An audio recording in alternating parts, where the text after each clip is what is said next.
the main result yesterday was called the Poincare-Hopf theorem, and it said that the index summed over all the equilibria was equal to the Euler characteristic.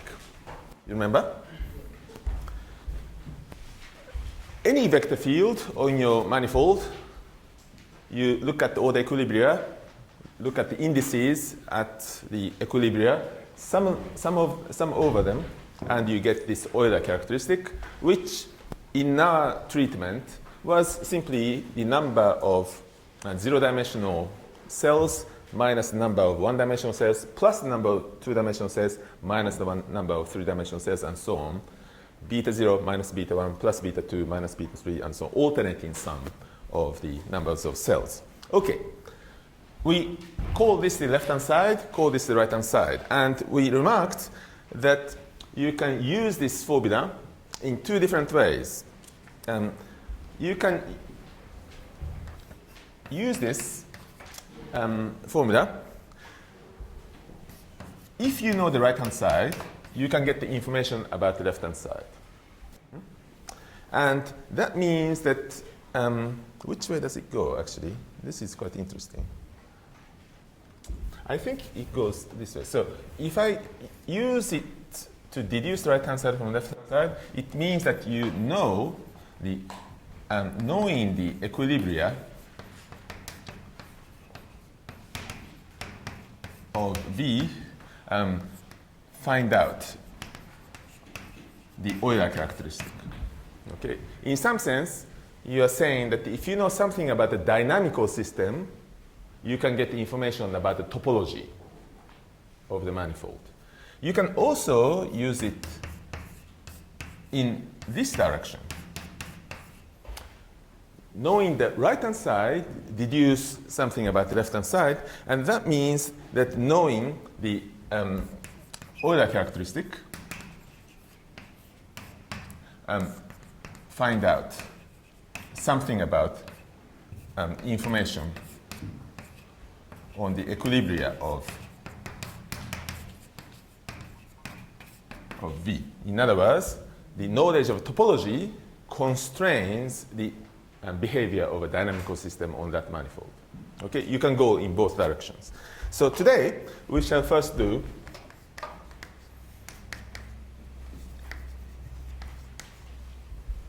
that direction. So from left-hand side to right-hand side. Okay. In other words, we'll try to find out the topology, more concretely the Euler characteristic of manifold, by looking at some dynamical systems, vector fields on that manifold. A few examples then. Let's begin with a sphere, S2. We already know the Euler characteristic, Chi, or chi, as Hamid would say, of this manifold. What was the Euler characteristic? Hey? Hey? What's the Euler characteristic? Depending on the dimension of the sphere, it was one or the other. So what was this? Come on, 2. Thank you very much. So Euler characteristic is 2. But let's get this by considering a downward gradient flow. In case you have not seen this expression before, please listen carefully. It's a very important and natural concept. Essentially, you're considering water flowing downhill. Or if you like, how the rain goes along the surface.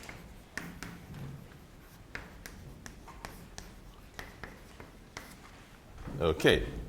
And such downward gradient flows, plural, allow us to find out the Euler characteristic. What we mean is simply the following kind of thing. Do I have blue chalk? And can you see blue on the blackboard? I'm not sure. Let's say that we put water at the top of this sphere. And imagine that the gravity is pulling downward. Then how does the water flow? It flows, of course, like this, right? Yes? Naturally, that's how the water flows. And then water accumulates at the bottom, so we are going to put the sink at the bottom. In other words, at the top there is a source, and at the bottom there is a sink, and everywhere else there is no more equilibria. Yeah? That's a perfectly possible dynamical system or vector field on this manifold. But you see, it means that the Euler characteristic of S2 using this Poincare-Hopf formula is equal to the sum of the indices of this picture. And, well, sum of the indices, index, there are only two equilibria. What's the index at the source in 2D case? Plus 1, everything coming out. What's the index of a sink in two-dimensional case? It's also plus 1. For a saddle, it is minus 1. You remember, in 2D. So it's plus 1, and miraculously it comes out to be plus 2, which is the answer we know to be true from yesterday's calculation. So that's the Euler characteristic. You see, you don't have to use this partitioning into a network in order to discover the Euler characteristic if you use this theorem. So that's one example, the first example, of how information about the dynamical system, a vector field, gives you a constraint on the topology. Okay, next. What's the simplest example that we can imagine? Next, a torus. We shall put the torus like this. And we'll, in a moment, say why we didn't put the torus in horizontal direction. But first, let's discuss this torus, T2. And if we start flowing from the top, that's a source, what's going to happen? Well, watch closely. The water that goes in this direction keeps going down, no problem. Similarly, the water that goes somewhere along here can keep going. However, the water that goes in this direction starts accumulating at this point, and in the back, which I shall draw by dotted lines, you get something like this. I'm going to gesture for you to make it even clearer. And then the water comes out of here and goes along the inside of the torus, and here they accumulate. And then, finally, similar picture from above.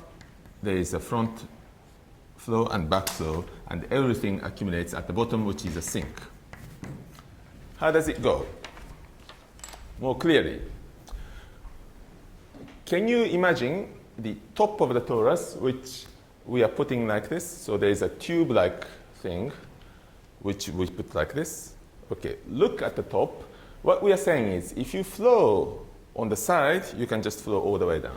But if I start flowing here, you see, I come to a stop. There is a point, if you like, under this part, the top part, whose tangent is horizontal. So I can come closer and closer to this point. But if I don't come exactly along this line of descent, I can start going down this way as well. Are you seeing the picture that I'm seeing? So once again, imagine a tube which is like this, okay, like that.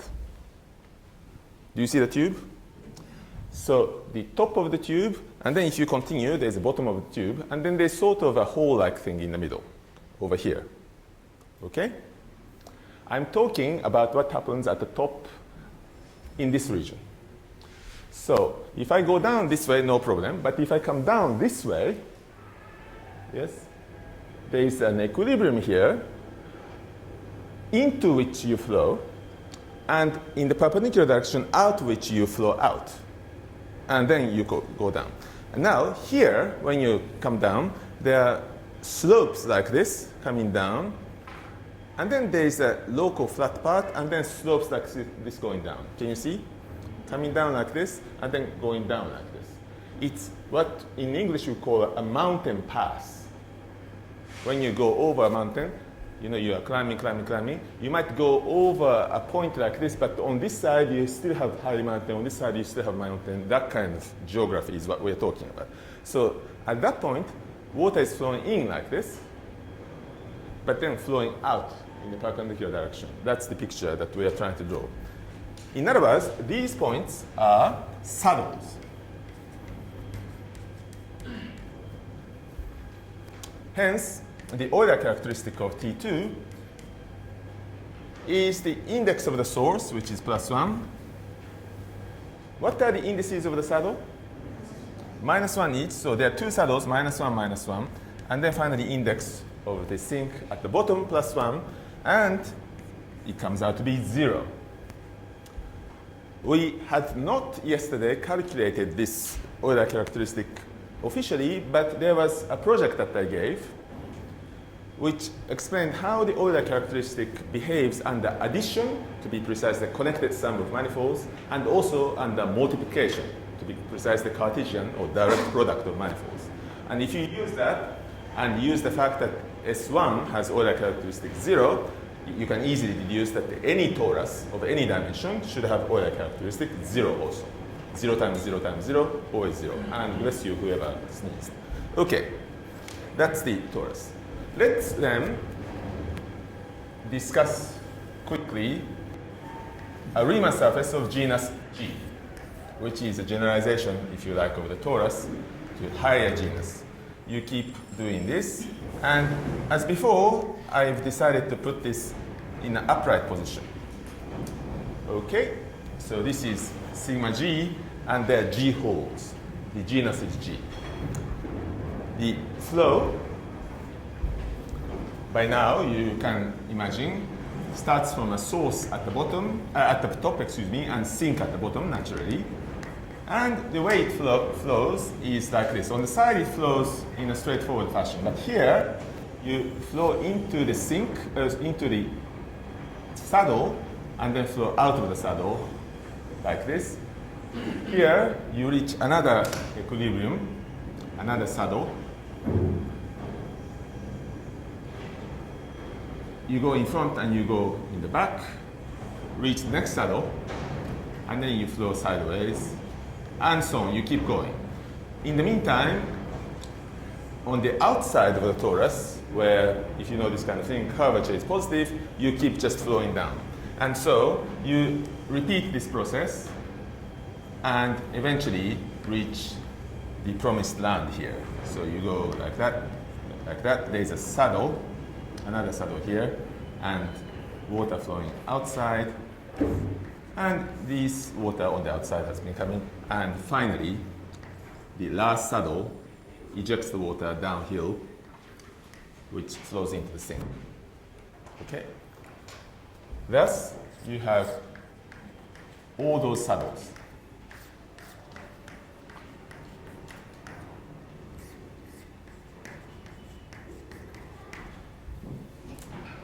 What is the Euler characteristic then of sigma G? Well, we have one source at the top and one sink at the bottom. How many saddles are there on sigma G?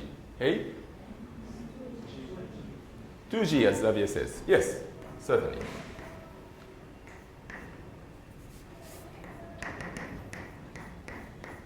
So there are 2G of them, because there are G holes. For each hole, there are two saddles. And finally, there's +1. Okay, what is the grand total? 2G minus 2G.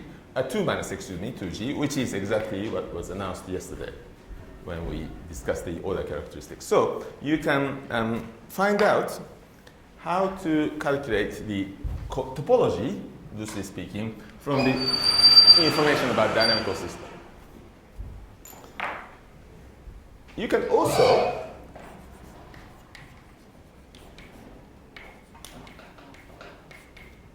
position the sigma G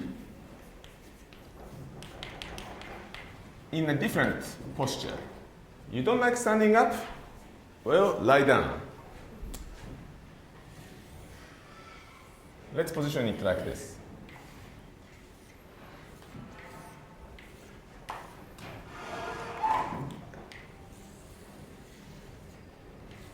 maybe you find it more appealing.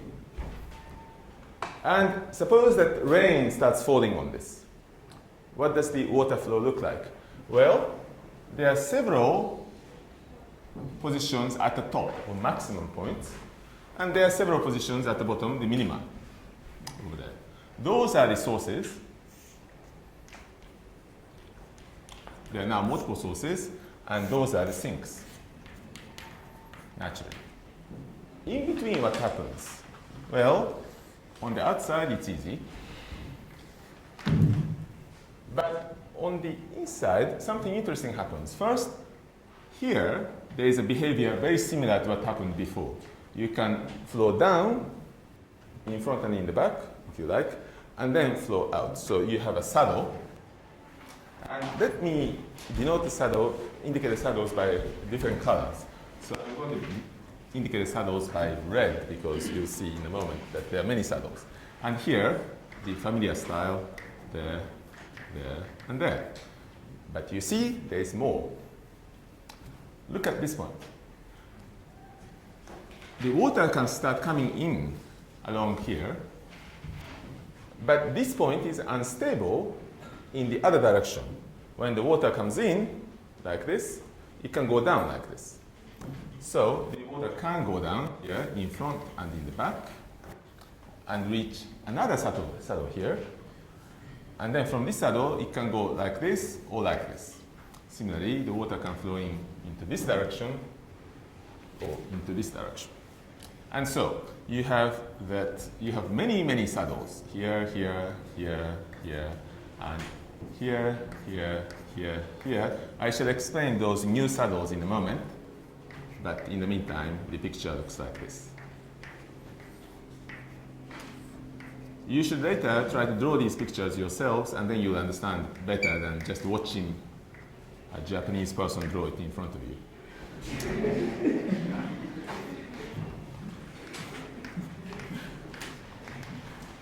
Usually, mathematics is much easier if you do it yourself.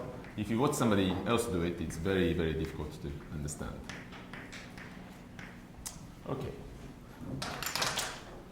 A mimic for that kind of saddle. Watch this. Yeah. In the neighborhood of this point, there are mountains coming down towards you, like this.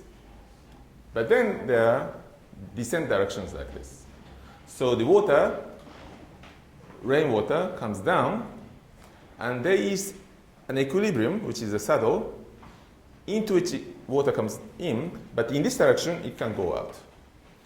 So if you look at the picture from above, you will effectively see water coming in this direction, going out in this direction, and in between, the water is probably flowing like this, and that's exactly the picture of the saddle. Okay? Similarly here, except that here, the water is coming down in this direction, along the surface, and then going down in this direction. I forgot to mention, but I'd like to point out that water is flowing along the surface. For example, you might have been wondering, well, by the time water reaches here, the surface is upside down, so that water will just drop down. No, please imagine that water sticks to the surface and keeps flowing down. Okay? Anyway, so that's the picture. And so all those reds are saddles.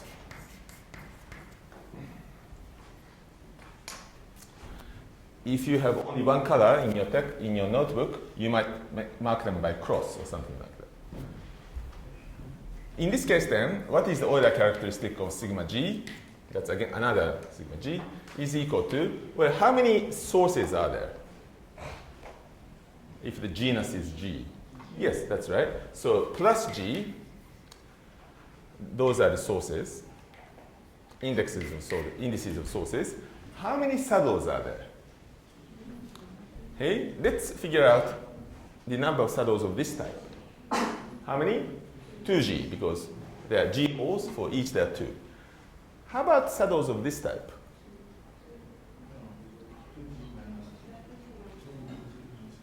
2, that's right, 2 times G minus 1.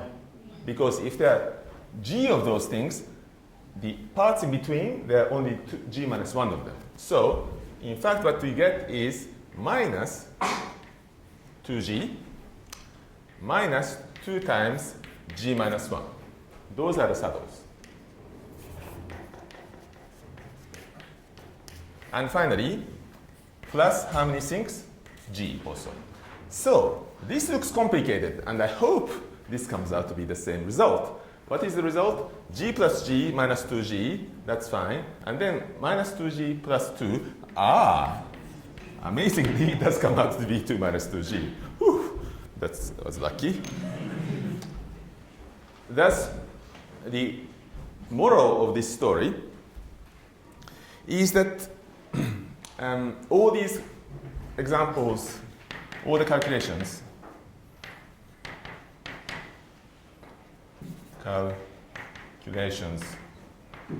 confirm what we found out in example 14 yesterday directly. But more importantly, you can say this is again, it tells us a way to use this Poincare-Hopf formula. Yeah. And it shows us a relationship between dynamical systems on the one hand and topology on the other hand. There is an intimate relationship, and this is one of those relationships. There are many, many other relationships between dynamical systems and topology. So, in this particular instance, where we are going from the left-hand side to right-hand side, we have some information about the dynamical system, and that gives us information about topology. Okay. This kind of relationship, symbiosis, as some people like to call, happens quite often in mathematics. There are connections between different fields, and you can translate one field problems in one field into another, or you can use information from one field to solve problems in another field, and so on. Okay. Good. Let's continue then with the discussion, a little more theoretical, of how the left-hand side can help the right-hand side. There is a theorem coming up, but before then, I'd like to prepare a lemma, which is rather important, lemma 17. The lemma says, do you know what the lemma is? Lemma is a small theorem, but which is used as an auxiliary or stepping stone or preparation for the main result. Okay, lemma. If M is closed and of course orientable, you remember why we keep saying closed, no boundary, because we are using the intersection theory in the background. Okay? If it is closed and if the dimension of, let's say, M is odd, then the sum of the indices of any vector field, V at x, for x running over all the equilibrium, V is equal to 0 for all vector field V on N.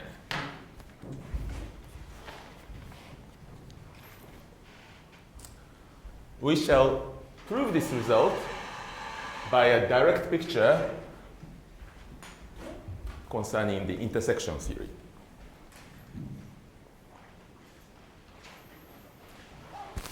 Note that the result is rather spectacular. We are saying that this sum, complicated sum, comes out to be exactly 0. We already have one example of a torus. But in the case of a torus, it came out to be 0 for a different reason from this reason. Here, the key assumption is that the dimension of the manifold is odd. So what is a more appropriate example? It's the example of S1, for example. You remember that for S1, the Euler characteristic was 0. In general, for S odd, the Euler characteristic was always 0. And this is a general thing behind all those patterns that we have been noticing yesterday. The proof is by a deformation argument. So I shall begin the proof here and go on there. Let's deform this given vector field, whatever it is, V to another vector field, which is the everywhere 0 vector field. You remember this strange vector field?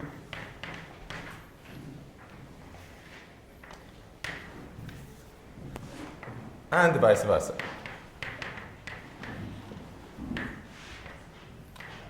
Such a thing was called the zero section, if you remember. And the picture is as follows. You have M, and you might have two colors would be helpful. 1, 2. You might have the vector field represented by the section, gamma V, and the other zero section, every zero vector field is simply identifiable with M itself. So this is a gamma of 0. See, it's a vector field that takes the value 0 at all points, the zero section. And what I mean by deform one to the other means that I'm going to take at each point the value of this vector field and then just move it to 0 or move it up. So I'm going in between like this. If you are at equilibria where it's 0 to begin with, so I'm not going to do the deformation. Okay, so this is what I'm doing. That's the picture in the tangent bundle. If you want a picture on M itself, this is a digression. We are saying that at each point, there is a value of V, whatever it is at this point, and I'd like to deform it to the 0 vector at this point. What do? I just start shrinking it. That's all I do. And its shrinking is a continuous process, continuous deformation, so we can use the deformation theory. So in particular, what we are doing is here, the deformation which is S of, I think, gamma 0 plus 1 minus S of gamma V would be a good deformation family between S goes from 0 to 1. You see, when S is 0, you get just gamma V, and when S is 1, you get just gamma 0. And it's in between. This is the interpolation, if you like, between V and 0. Okay. And then what you get is the following. Let's calculate the intersection number between the 0 section and the graph of gamma. Okay? That number, I'd like to remind you, is exactly the sum of the indices of V at x. Because what are x? These are the equilibria of V. In other words, it's at those points. You see, and that's where the two graphs intersect. And we're saying that at each of these intersections, you take plus or minus 1 according to the orientations. So the intersection number of gamma 0 and gamma V is exactly equal to the sum of indices at the equilibria. So we're calculating this number. Well, this is equal to, well, look, 0 can be deformed to V, and V can be deformed to 0. And we saw that the intersection number does not depend on the deformation. You can just deform one vector field into another vector field, and it's always the same. So we can also write it as gamma V intersect number gamma 0. That's confusing, but I hope you can see what it is. So 0 has been deformed to V, V has been deformed 0, and in the course of this deformation, the intersection number is invariant. Intersection number is isotopy invariant. So that's true. This is by Theorem 10 of this section, of this chapter. Yeah, and since gamma 0 is always isotopic to gamma V inside the, the tangent bundle by gamma Theorem 11. Okay, so that's true.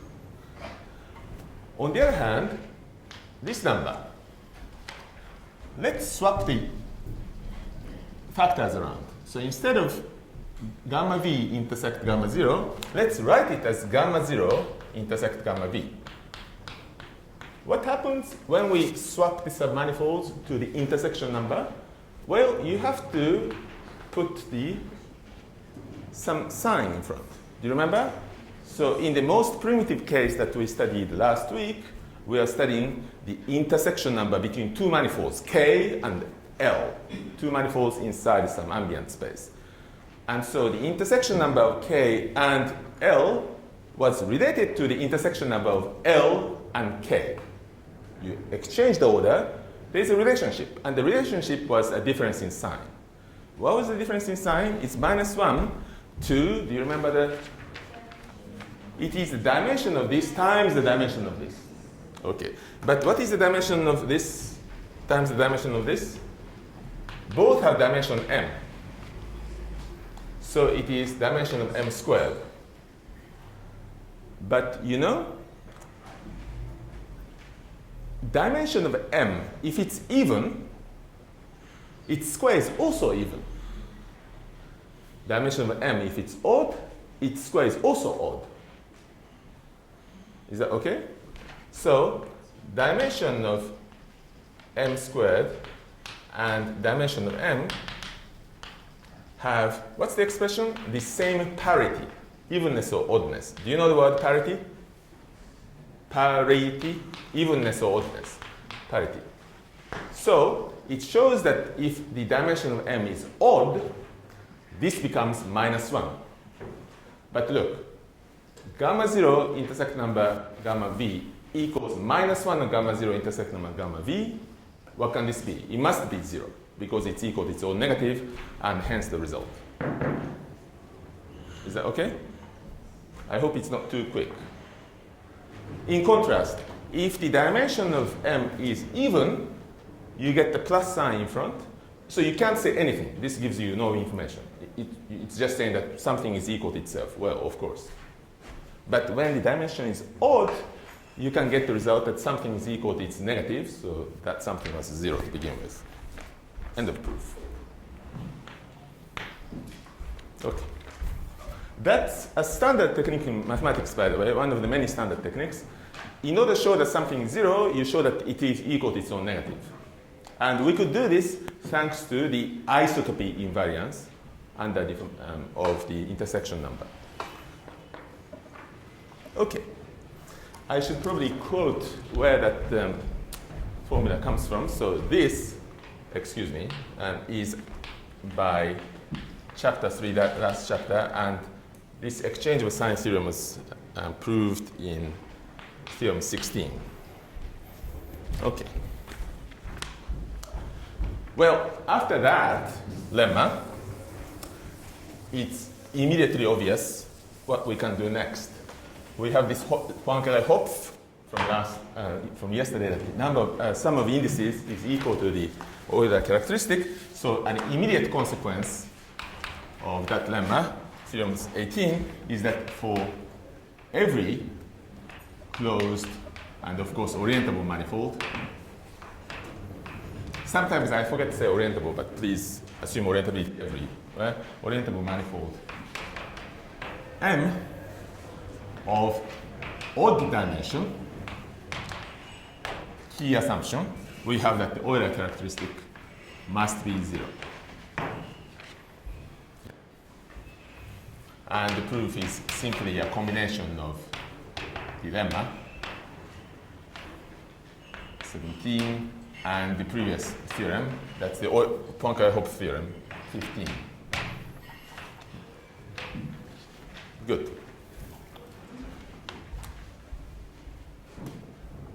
This is equal to the Euler characteristic, so Euler characteristic is 0. That's what we're saying. Okay. And this theorem that we have just proved generalizes a lot of information that we already know, in particular the information that the Euler characteristic of odd dimensional spheres are all 0. Yeah. Odd dimensional spheres are all compact and, closed and orientable, so they have Euler characteristics 0.